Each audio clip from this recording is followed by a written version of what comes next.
and growing up on the south side of Chicago that, you know, he made me for such a time like this. It's like with David, you know, he tended to the sheep, but while he was out there, he had to fight all kinds of animals. So when it was time for Goliath to come, you thought because he was a sheep herder that he didn't have the skill set to take down Goliath. And the thing that I have is the position, I have my heart, but the number one thing is we have God on our side. And for the people, even if you don't believe in God, God believes in you.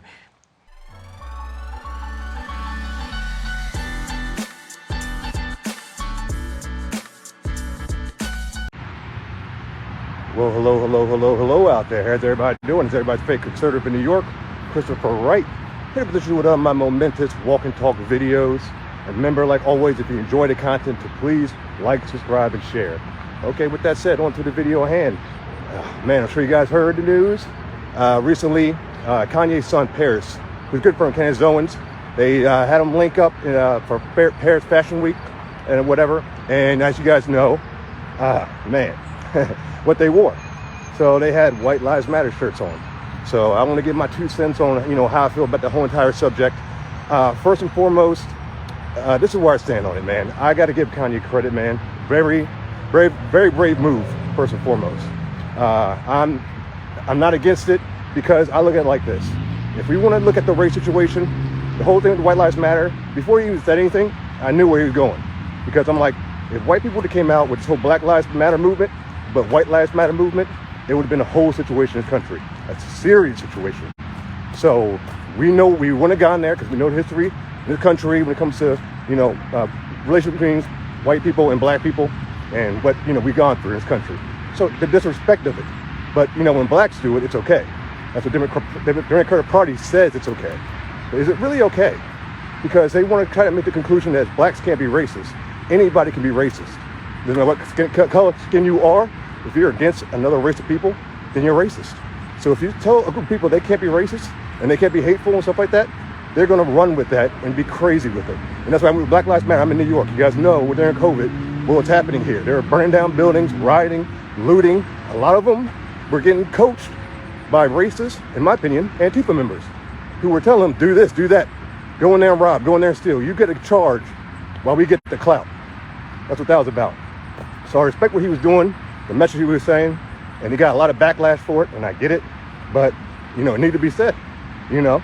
And, you know, I have dealt with a lot of issues from people in Black Lives Matter in the past. You guys know that I've gone face to face with them here in Times Square, and we gone back and forth and what we dealt with. So, you know, it is what it is. And I also respected how he was rocking the sonogram for his fashion statement of, you know, why, you know, are you having a sonogram as a necklace? And he's like, you know, he's pro-life. And there's more blacks being aborted in New York that are being born, which is a true statement, very true statement. I would say that first and foremost. As you guys know who watched me for a while, I was protesting with Bevel and Beatty out here in New York for, you know, the fact that there's more blacks being aborted in a year that are being born in New York. And that's a true statement. So if you're about pro-life and Black Lives Mattering, why don't you start with that situation right there?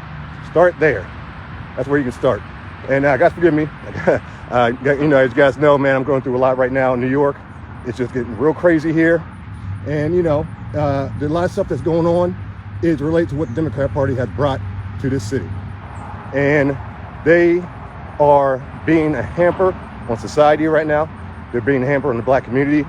And what Kanye is doing right now deserves the most respect.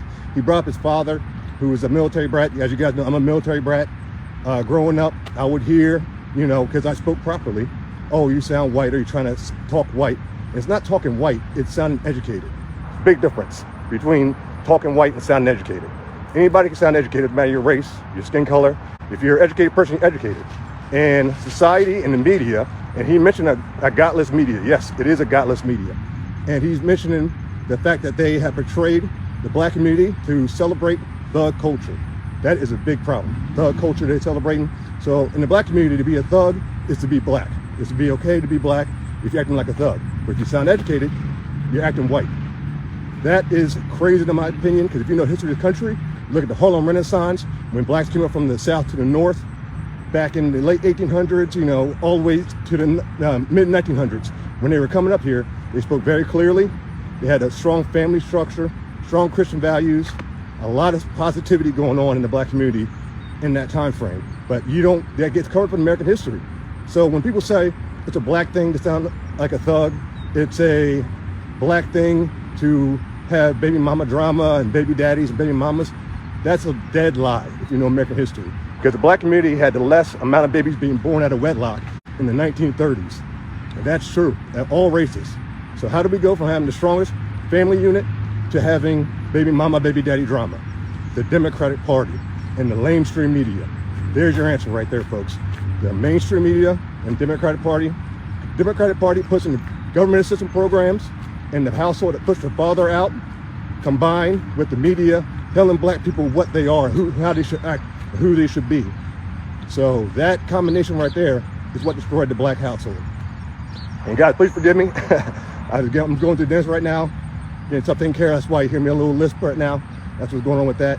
But I just want to kind of get out there and get informed and let people know that I did see that interview with Kanye, and I respect him for the utmost for what he did. You know, he deserves a lot of respect, man. Kanye, there's going to be a lot of controversy coming your way after this one, man. You got a lot of people upset, but somebody need to say it.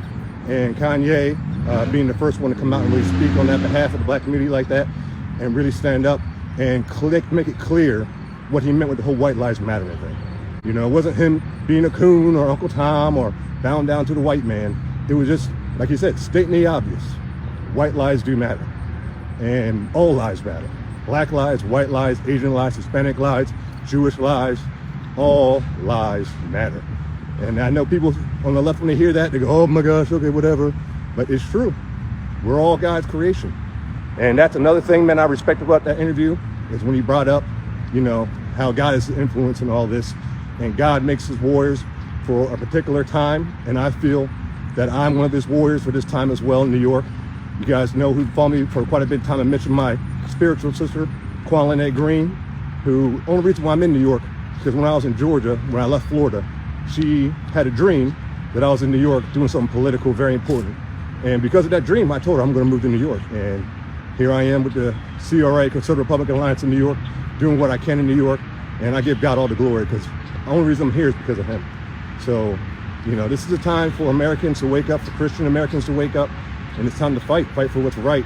And we are living in the end times, man. And I'm saying we are in the end time. That's not my decision. That's only God knows that. But we're living in a time where we saw in Revelations where good is bad and bad is good. And what's praised is hatred and negativity. That's what's praised in society now. And not truth and love and kindness and respect. That's whack now. That's lame. You know what I mean? That's what the people look at, and that's why we're so messed up right now. But people like Kanye are bringing things back into perspective again, making strong statements like he just did yesterday with Tucker, and he's got a lot more to make, I know, in the future. So I say, you know, like always, man, Kanye, keep doing your thing, brother. We're out here, you got your support. We got patriots out here fighting a good cause. And like always, may God bless everybody out there listening. May God bless the United States of America. Peace out.